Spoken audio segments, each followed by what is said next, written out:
Welcome to the December 1st, 2020 Tiger Club of Kansas City weekly Zoom luncheon. I'm Darren Whitick, Vice President of the club. Our normal host, the very capable Mark Fitzpatrick, is under the weather today, though he has joined us and will be in the audience and might even try the chat feature and chat a few questions to Joe. I'll combine with other members to ask the hard-hitting questions that Mark usually asks. So our guest today is Joe Walljasper. Joe is currently a communication specialist for MU Healthcare. He is also a freelance writer for PowerMizzou and for the Associated Press. Before his current duties, you knew him as, for more than a decade, the sports editor of the Columbia Daily Tribune, a role he assumed in 2001. Joe shares a hometown with Coach Andy Hill. That is Trenton, Missouri, and he is a 1992 graduate of the world's first and still finest school of journalism. Joe, welcome to our Zoom call today. Well, thank you for having me. All right. How about we start off with the football game this weekend, and there's not much to find wrong as a Mizzou fan with a 41-0 victory in the SEC, even if it is Vandy, right?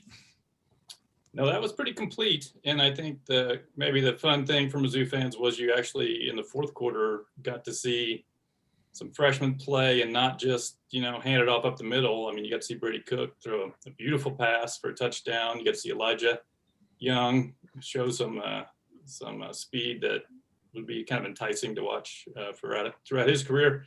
And the defense, even when they had the twos in, really were dominant against Vanderbilt. So truly nothing to dislike about that, unless you wanted to see Sarah Fuller get a chance to kick a field goal or PAT. But from a Mizzou perspective, that's probably wasn't priority number one. All right, Joe, I know Paul has some questions. I'll just ask one more here, and then Paul will ask you some questions. Each week, Joe, we're able to watch two of the top players probably to ever play their positions at Mizzou, and not necessarily the top, but certainly among the top. On the offensive side, we have Larry Roundtree, and on defense, we have Nick Bolton. And this weekend was certainly no exception with those two. Yeah, I think and Eli Drinkwitz kind of made a good point at some point in this season that it's nice to have those two guys be your leaders because they're fully bought in. I think we've seen a lot, even in the last week, of schools where the best players are checking out, literally opting out in December. I think guys like Nick Bolton and Roundtree just like to play football, and I don't think it really crossed their mind to opt out. Plus, Missouri's having a pretty good season, which helps. But I think it is helpful, especially with a new coach, when you have probably your two best players also be guys that you can count on and be not knuckleheads. Paul? Okay, well, Joe, the last time that you were our guest, we were able to offer you some pretty delicious Westport Flea Market burgers. You'll have to settle for making your own lunch today. So, but other than that, pretty much the same format. For those of you who aren't on PowerMizzou, one reason to go there is to read the weekly Friday column called "What Just Happened," and that is Joe's piece. And in fact, I even printed out a paragraph from each of the last several ones. Tell us how that got started, if you wouldn't mind. So I was at the Tribune for quite a while, probably like almost 20 years. And then the Tribune got bought out by Gatehouse newspapers, and the mass layoffs began soon thereafter. It had been an independent paper. So I was out of work in the summer of 2017, and Gabe DeArmond approached me and asked me if I wanted to write a column. So I decided I'd do it. And the trick of it was going to be how you write a column without really being involved in covering athletics on a daily basis. So the direction I tried to take it was maybe to take a print version, something similar maybe to like the John Oliver HBO show, where he looks back on the week with kind of through a skewed lens. So I try to do that where it's not going to be a lot of detailed sports analysis maybe, but try to make it fun as a sort of a recap of the week that just happened. I think it's gotten progressively weirder and less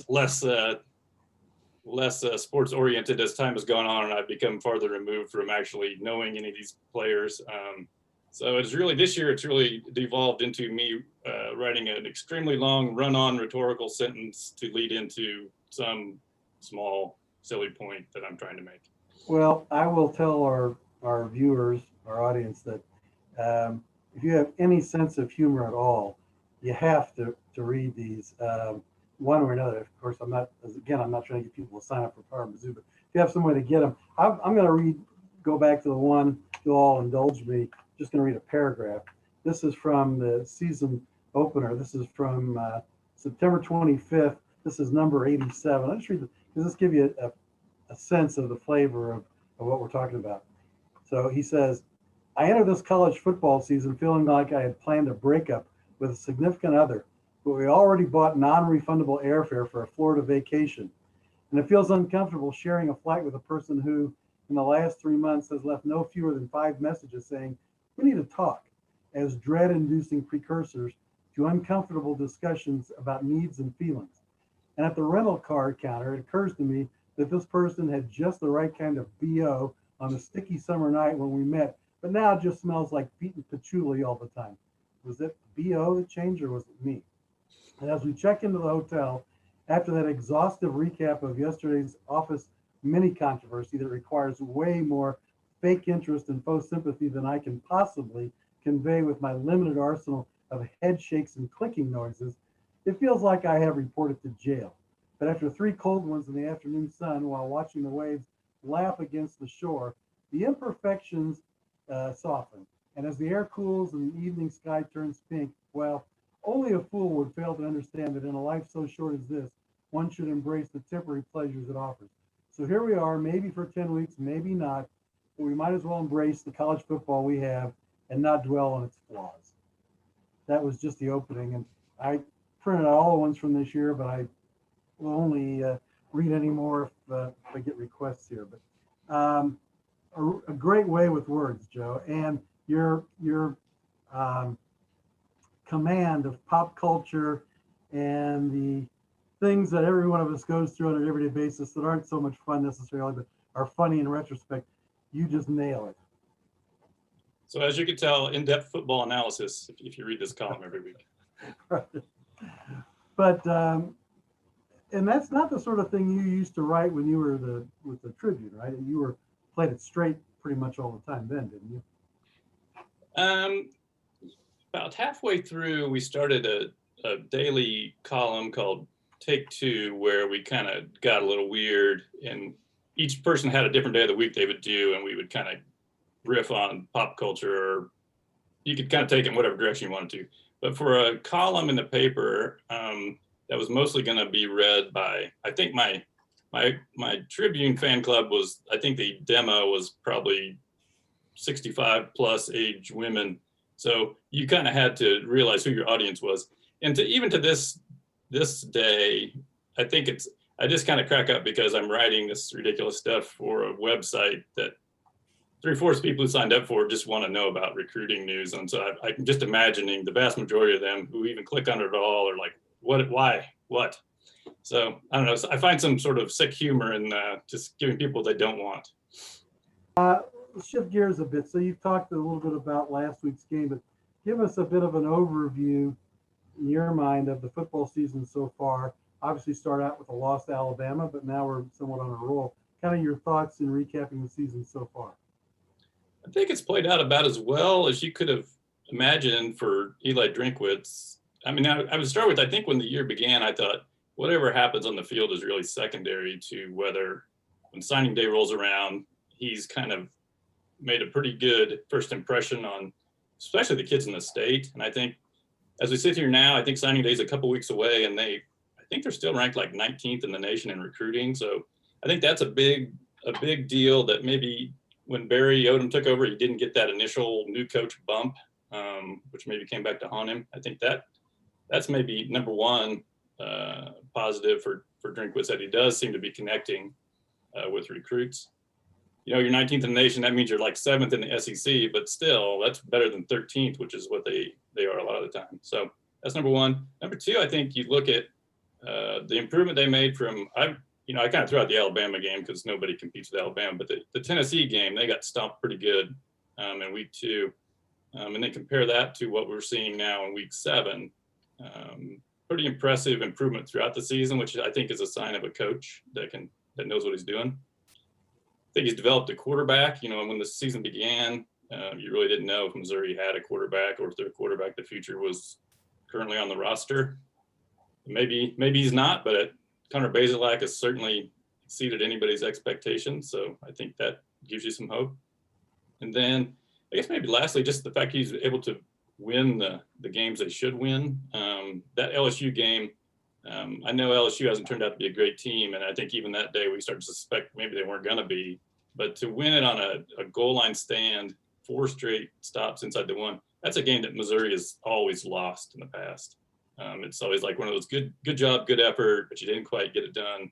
And to win that game, I thought was just incredible, like kind of a signature win for him in his first year. So really, I thought they'd be lucky to win 3 games. Here they are, they've won 4, got a real legitimate shot to win at least 6. So it's been a great year. Yeah, let's talk a little bit more about Eli. He strikes me as having just the right balance of football know-how and also great people skills. And he just strikes me, and I thought this when he came to visit the Tiger Club in person back in, I believe it was February, just strikes me as a very, very bright person. Yeah, I think he's smarter than the average college football coach, probably. Not that they're dummies, but I think he's bright. And I think the people skills part, you end up just judging them by how well they recruit. So far, so good on that front. We'll see as time moves on. They haven't had a ton of opt-outs. They've had some transfers, which everybody's going to have. But I think as we move on, college football in general, the opt-outs is going to become a way bigger part of this game than it ever was before. It used to be, it was unheard of. Then about 5 years ago, you started seeing guys opt out for bowl games. And now you're seeing guys just opt out of the last part of the season. So the ability to kind of keep a team together, even when it's not going perfectly, so far so good on that front too. You're in Columbia, and I realize during the pandemic you aren't out a lot, but you still may be talking to people around town. What's the sense of how he is adjusting to being in Columbia? You get a sense he likes Mizzou, is happy there, or you get the sense more that, well, putting in his time until the next best thing comes along? That's one where you'd probably be better off asking a beat writer, because I just don't know that much about it. I wouldn't think it's going to be a immediate. I mean, I don't know that he would be immediately a candidate for. You're already in an SEC job. I mean, I think to leave here, you would think it'd need to be a traditional national power job, and I don't know that he's going to be a candidate for one of those this soon, just because it would be too unproven. But I think you could enjoy a few years here without getting too hung up on him, kind of getting into that Iowa State Matt Campbell syndrome where we're so excited to have a good coach. Now when's he leaving? I don't think we're quite to that point yet. You don't see him doing our Frank Broyles to us? Well, his alma mater is, I think, Arkansas Tech or something. So Missouri ought to be able to fend them off better than Missouri fended off Arkansas. Right. Let's switch over. Well, before I get to basketball, just kind of your thoughts on the debate of play or don't play from before the season, and then now that we're about 2/3 of the way through. Just kind of your thoughts on whether it should have been attempted, or is it just about the money, or just in general, your thoughts?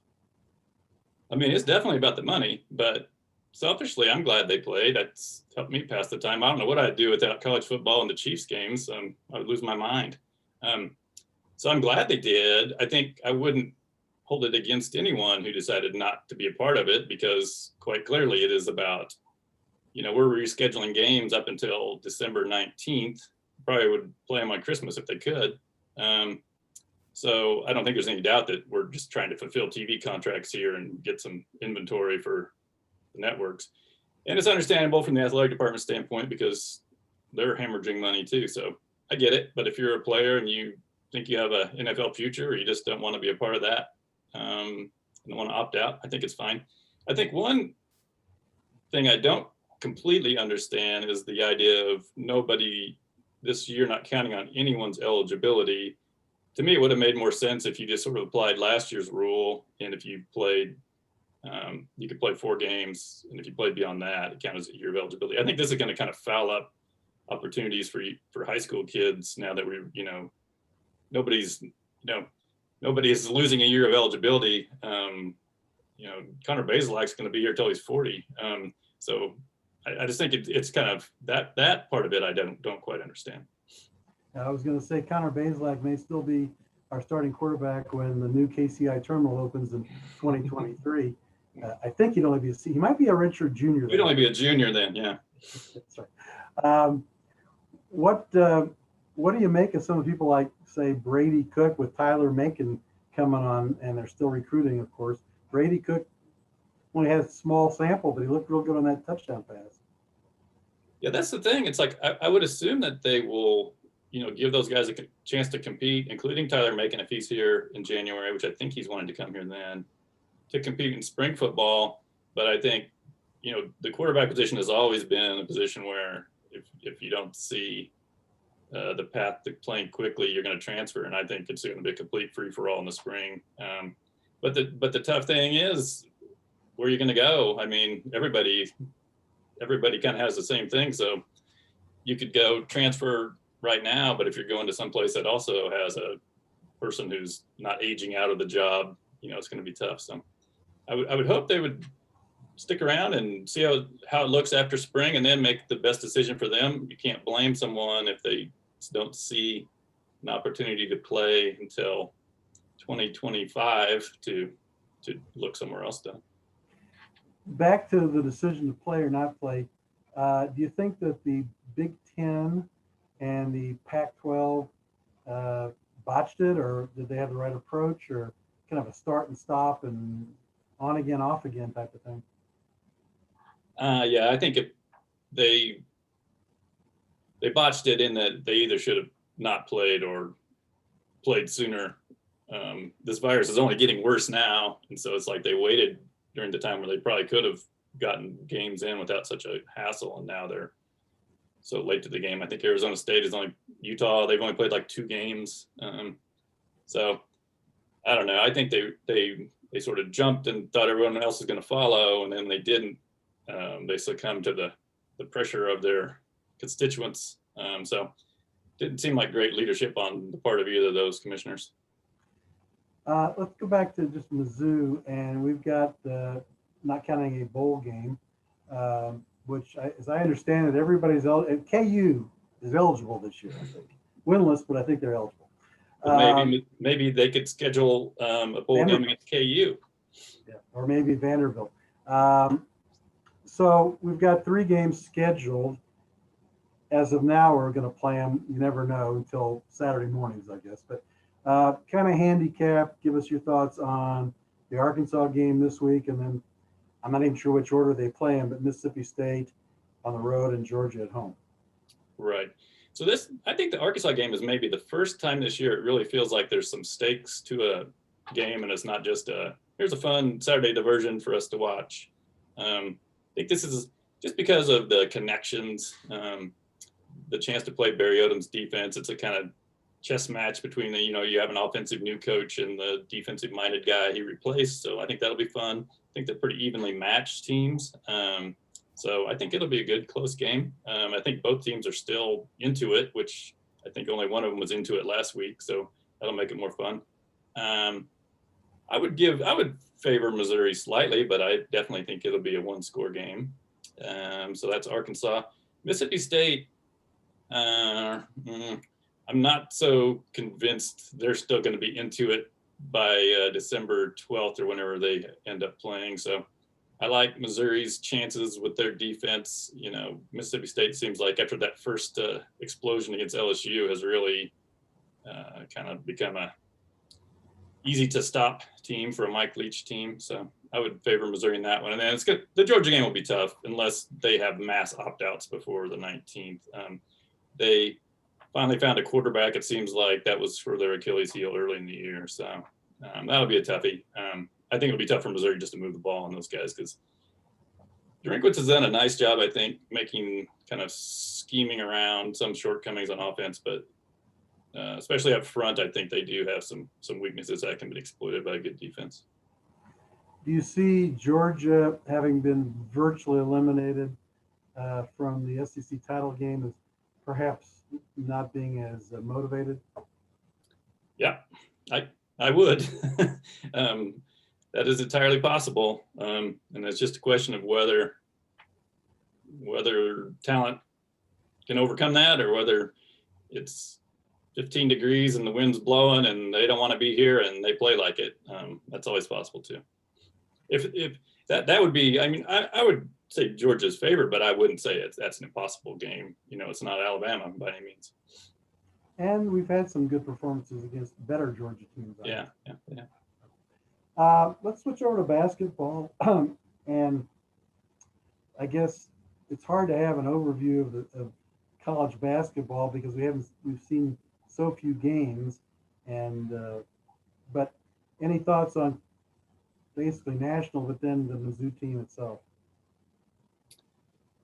Yeah, I've watched Gonzaga play twice, and it doesn't look like anybody's going to beat them. They look like they have everything you need in triplicate. But other than that, I think I'm kind of weirdly optimistic about Mizzou for someone who has watched them lose 6 of the last 7 years. And I can totally understand why they get picked in the bottom half of the SEC because, you know, these are the same guys who haven't done much anything the last 2 years. But I don't know. I just feel like they've, you know, basically got 2 really good point guards on the floor at all times, and Drew Smith and Xavier Pinson, and then you've got another one potentially, and Drew Buggs, the transfer. So the ball handling seems to be squared away. You got guys who can get to the basket, and then Tillman, when he's on the floor, is a very competitive SEC big man. So I really think the issue for them is I still think athletically they're about a tick below SEC level, especially on the wings. They got guys who, when they get into the lane, don't really seem to want to be there all that bad because their shots are getting blocked all the time.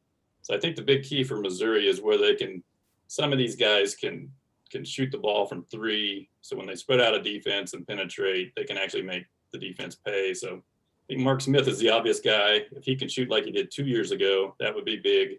And, you know, they got some other Mitchell Smith and et cetera guys that if they can shoot the 3 fairly well, I think it'll be a pretty good offensive team. So I'm kind of optimistic. It'll be interesting to see what they do against Oregon. But, you know, as I'm optimistic, I'm also saying, you know, they need to be good this year because they're going to lose a lot. And then there's not much coming back in the freshman and sophomore class. Yeah. You mentioned Oregon. And for those who don't know, we play Oregon tomorrow night in Omaha. It strikes me as interesting that for years they've scheduled games more so in football, but also in basketball, a year or 2 or 3 out. They sent all these contracts, and then suddenly, you know, they're out of the Mohegan Sun on Sunday, and by Monday they're announcing a game. Not only are they having a game, but they've already figured out a neutral site and got it all arranged. It's going to happen. Does that strike you as ironic as it does me? It's almost as if it's not quite as complicated as they made it. Now, it is obviously different when you're not selling tickets, which there aren't to that game. So that's a big deal. But I'm still waiting. I think Connor Bazelak is going to be gone before we get that game with Utah back at Mizzou. When's that game going to happen? Yeah. And when do we start up MUKU, which is supposed to be this year? So.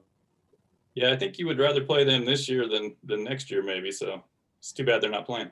Before we get back to Mizzou's team and their schedule, since you mentioned the guys from the West, what's your thought, and it seems like everybody's got an opinion, on what will happen to the Beakers when this committee finally, and I know it's not the NCAA, it's some committee they've got of people that aren't part of their enforcement staff. If and when they ever come down with their findings and their penalties, what do you see happening? Well, I would assume they would have to have a postseason ban for at least 1 year. If not, I think it is a total green light for everyone to open up the checkbooks and hire a bag man.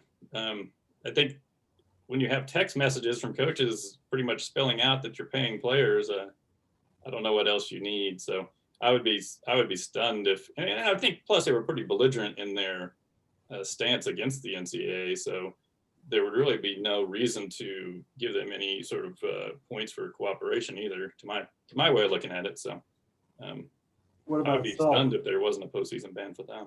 Yeah. What about Self? He always is. I think he's always going to have the escape hatch of the NBA whenever he needs it. So I'm sure he'll be just fine. But I don't know that. Like, I don't know if he would get, unless they prove he's lied to investigators. I don't know if he would get the Bruce Pearl show cause or not. But I don't know. I think he'll be fine one way or the other. And I think they, unfortunately, from our perspective, they will too. Seems like they're just like cockroaches. You just can't kill them. You know? Well, yeah, they are traditionally pretty good.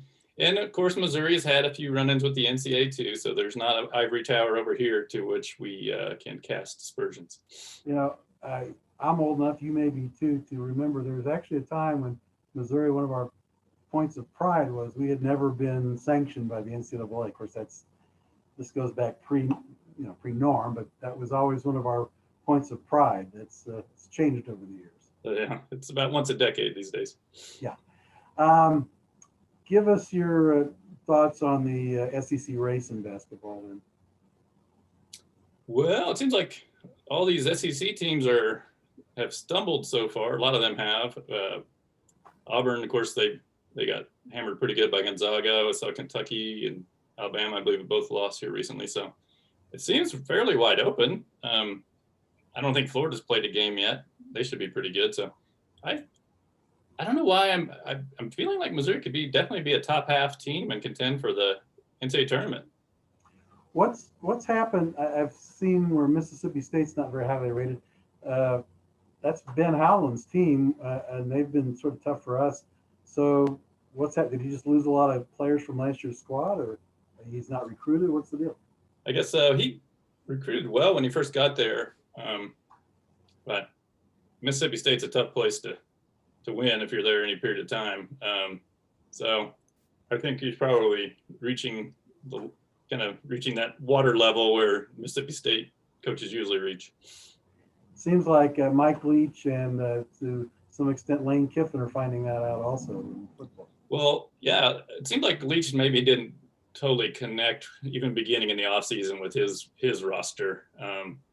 So he's an interesting guy, and I think he really, I guess I just believe with him that he's going to be a 7-5 coach wherever he goes, or 7-5, 8-4 guy. So eventually he'll get there, but it might take a few years. Kiffin's more of a wild card. Who knows? You know, it could go south in a hurry for him. But I think this year you'd have to say Ole Miss has been the more interesting and better of the two. But Lane's kind of a wild card, and he would be the classic case of the guy who, when something better came along, would definitely be looking. Last thing before we go to questions from the audience, I ask you about your thoughts on play or don't play with football. And it's a different set of circumstances. One game a week, outdoors, and all that. Any different thoughts on basketball being played, and you see them getting through a season without a lot of disruption? I don't. Same thought on the players, but I don't think it's going to get through without disruption. It already hasn't. The women's team is already shut down for a couple weeks. And I think the only thing that's going to stop that is at some point if all the players have had it before, and hopefully they'll be immune for a couple months. But I do think it's going to be a similar deal to football, where you wake up the day of the game and see if there's going to be a game, and if there is, you enjoy it for 2 hours, but you don't plan your week around coming to a game or watching it on TV because you're setting yourself up for disappointment. I think is it Patrick? Are you going to read the questions? I haven't. Yeah, we've got a couple so far. Joe, first question was, does Nick Bolton have a good chance at national honors this year, since we've been listed as a Butkus semi-finalist, and you think he's going to enter the NFL draft? And if so, where do you think he'll go? I don't know if he'll, in terms of national honors, I think he's got a chance to be an All-American. I think he has a chance to be the SEC Defensive Player of the Year, and if you're that, then you should be an All-American. So that's all good. I don't know if he would be a butt kiss. I guess I'm not knowledgeable enough about all the other linebackers in the nation to know the answer to that question. I think he'll be drafted. I kind of think he will be a guy that when he goes to the combine, they will sort of pick some nits about how he's probably 6 foot tall and has short arms. Some of the same stuff that you heard about Marcus Golden, where he dropped in the draft a bit, but then turned out to be an awesome NFL player because he's got a crazy motor and he just has great football instincts. They play different positions, but I see a lot of the same qualities in those two guys. So I think he'll get drafted. Maybe not the first round, but maybe so. I don't know. Next question, do you have any funny stories you can share about past coaches, Mizzou and others that you covered while you were at the Tribune? Sure. Well, I started out at the Tribune covering basketball. So Norm Stewart was, he was always fun to deal with. Well, I wouldn't say he's always fun to deal with. He was always interesting to deal with. I remember one summer they had I guess this would have been like the summer of '96. They had one bad year after several, exceeding expectations years in a row. And our sports editor at the time wrote a column saying it's time for Norm to go, which was, in retrospect, probably a little bit of a quick trigger on that column. And Norm was a paper reader and didn't like it. And so I had agreed to write, the preseason magazines. It was at Athlon's or Lindy's or something. I'd agreed to write the season preview for them. And so I started off the summer calling Norm's office, leaving my name, saying what I needed to do. And I wound up calling, I counted it up. I called 45 consecutive days and never once got my call returned. And so he made his point that maybe our paper needed to be a little more fair to the hometown coach. But he was kind of an interesting guy because when you first started on the beat, he would be super nice to you, like in front of everyone else, and caught what a great article. He read your article and thought it was wonderful and very fair. And just his first move was always to try to win you over to his side. And then once you wrote something you didn't like, then you got the full Norm treatment. But he was really a master mental games guy. That wasn't only with his players. He played it with the media too. He kind of fought his battles on all fronts. So he was a fun guy to work with. And after he retired, I really enjoyed just the chance to get to talk to him. He's kind of you could kind of deal with him in a whole different way, and he's super funny and a good person too. He's done some really nice things for me. So he's one of my faves. I really enjoyed. Then my next gig was covering football starting in '96. And I really liked Larry Smith just because he was a real person. You just really got him. There was no image. And he gave you incredible access to his team. If you wanted to go out to his practice every day, you could go out there every day. If you wanted to talk to any player, you just grabbed him when they come off the field. Same with coaches. When he's mad at you, he yelled at you, but then the next day it was over. And so I really had a soft spot for him too. And it was sort of a kind of a journalism that doesn't really exist anymore, in that there was some trust that, I'm going to tell you some things and you have to use your best judgment whether to write them. And I think it's really changed over the years into a really more controlled environment where coaches are kind of limiting their exposure. And to the players, I think we have a lot of harder time getting to know the players and the coaches now, just because it's more of a group setting, even before COVID, as far as any sort of one-on-one contact. Well, that leads into another interesting question with the COVID and the pandemic. As an old newspaper guy and now an online guy, how do you see the future looking for reporting of sports? Is some of this stuff going to stay in place? How do you see access moving forward to players and coaches? Well, it's sort of been moving only in one direction through the years, and that is to less access. So I don't know that part will change. I think we will continue to have a more and more controlled setting. I do think we'll probably get back to in person once this passes. I think the one thing that when we're not allowed to go into locker rooms or go into, individual one-on-one interviews anymore, a lot of reporters have realized they don't really need to be at the game itself to cover it, which is what's happening. But I think everybody is better off when you look people in the face that you've written about. I think it helps you as a writer think a little harder about what you want to say about somebody. And I think it's always important that that you can defend what you've written and not, hide behind a computer and take shots and then not answer for it. That's all the questions. Go ahead, Dan. That's all the questions we've had submitted so far. So if you have any questions, just put them in the chat box here. We've got a few minutes left. Joe, you touched on it a little bit at the beginning, but Coach Drinkwitz had some really kind words. It appeared before the game with Sarah Fuller, and then afterwards as well. And then I saw your byline got picked up all over the internet. It looked like from a game summary. Just what were your thoughts on her being the first woman to play in a Power 5 game? I thought it was awesome for her. I think it's always interesting when an athlete is willing to kind of put themselves out there and take a chance. She got in the game and kicked a field goal sideways. She was risking being made fun of or whatever, but she didn't care. She got out there and was willing to do it. As the game turned out, it was like she didn't really get the chance to do much. A squib kick was sort of a letdown. I think there was a lot of people only watching the game for that, and so it was kind of just a letdown for what they were able to do. But I heard some people say it was a publicity stunt. I don't think it was that, just because in a normal year, Vandy would have had students on campus probably and could have had walk-on tryouts for anyone. That wasn't the case this year. So a women's soccer player was kind of the logical direction to go. And I don't know that Vandy really wants anybody extra paying attention to their football program, as evidenced by what happened the day after the game when they fired their coach. So I think it was a legitimate on their part.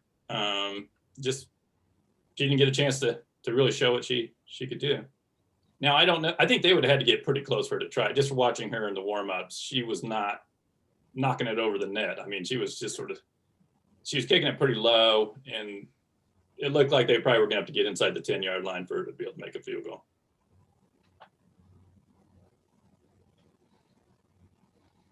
And there's go ahead, Patrick. Well, that's actually saying we are no questions in the chat box now. So I don't know if anyone has anything, feel free to post something real quick. Well, I'll go back to ask another question of you, Joe. A preview of what you're going to write for this Friday? Well, I think I'm going to look back on the Sarah Fuller game in the context of a Hallmark Christmas movie gone awry. So you can look forward to that. Like I said, your storehouse of pop culture references never ends. I look forward to it every Friday morning. Quickly before we end, any thoughts on the pro sports right here, particularly the Chiefs? They're getting me through my Sundays. I've been a Chiefs fan since 1975. My dad took me. They played the Oakland Raiders in 1975 at Arrowhead, and oddly enough, the Chiefs won 42-10, and I was been in since then. So it's been a long 45 years for most of that. But last year was glorious, and this year's been the same. So I love it. And your homie Andy Hill is now on the sidelines with. That's right. It seems like he's easing in. That's kind of I think if I was a man of a certain age and was able to go be an assistant coach in the pros and kind of avoid the recruiting and all that, I would probably be into that more so than starting over again at a different school at Arkansas or wherever. So happy to see he landed there. I see him on TV chatting with Patrick Mahomes once in a while. Joe, there is one final question. It comes from Mark. In your last column, Mark says you had a hilarious reference to your viewing of British royalty shows. Is there a way to get out of watching season 4 of The Crown? Mark wants to know. That's tough. I haven't done well at that. I usually, we only have one TV. And so I usually say, I gotta work on the column and disappear into the office, and then I can call up the computer I got YouTube TV, and I can switch over to a Mac game or whatever I need to watch on the computer. That's the only way I know of. All right. Any final questions, Paul? Well, no, I was just saying, anybody that's interested, text or email me. I've got that. I won't read them now, but I've got those other pop referenced ones, particularly the last one where he brings up The Crown and Downton Abbey, which I'll confess, we've been watching those. I mean, you can only watch so many Korean baseball games in the middle of the night and things like that. By the way, do you think that the Ravens and Steelers will actually ever play? Or they just keep putting it off a day? Pretty soon it's going to be scheduled back to Saturday. Yeah. This was the game. I kind of, if they could reschedule it, I would rather. I'm hoping the Steelers lose. So once Lamar Jackson was out, I was hoping it got postponed to a time when he could play, because looking at their schedule, this seemed like the best chance for them to lose. So I kind of hope it doesn't get played this week if Jackson is going to be out. And again, it just seems like it's amazing how much they can do. You know, the Chiefs moved the game to a Monday. Games get moved all around. It's just amazing what you can do when you really want to, if you have to. So. But yet the poor Broncos had to play without a quarterback. What a shame. That's all I have, other than I want to remind everybody of our upcoming guests the next several weeks. Next week, we will have Danny Hyder. Now, that's not a name that's well known to Kansas City people, but Danny's out of St. Louis, and he probably knows Missouri high school football as well as anybody that's out there. And he will give us a great rundown on prospects in the state and people that Mizzou's got committed. The following week, December 15th, we have Gabe DeArmond, also from PowerMizzou. December 22nd, Ben Arnett, who formerly was with Mizzou. Now he's the sports director, I believe, at KOMU, and still does play-by-play for what we would call the old in-house games with Jared Sutton. December 29th, we have Mike DeCourcy again after a one-year hiatus. He'll be talking to us about basketball. Mike is, of course, with Sporting News. January, we will have meetings every Tuesday, a couple of gaps, but I do want to mention that January 12th, we'll have Peter Baugh, who covers Mizzou for The Athletic, and February 16th, Adam Teitcher. That's all I've got. I just want to say thank you to Joe, and I'll let Darren wrap it up. Joe, thank you again very much for joining us. We'll look forward to your continued writings in the PowerMizzou on Friday mornings. And thanks for coming back. And we hope to have you next time to have a burger at the Westport Flea Market in Kansas City. So thanks everybody for joining us, and we will see you next week. Thanks, Joe. Thanks.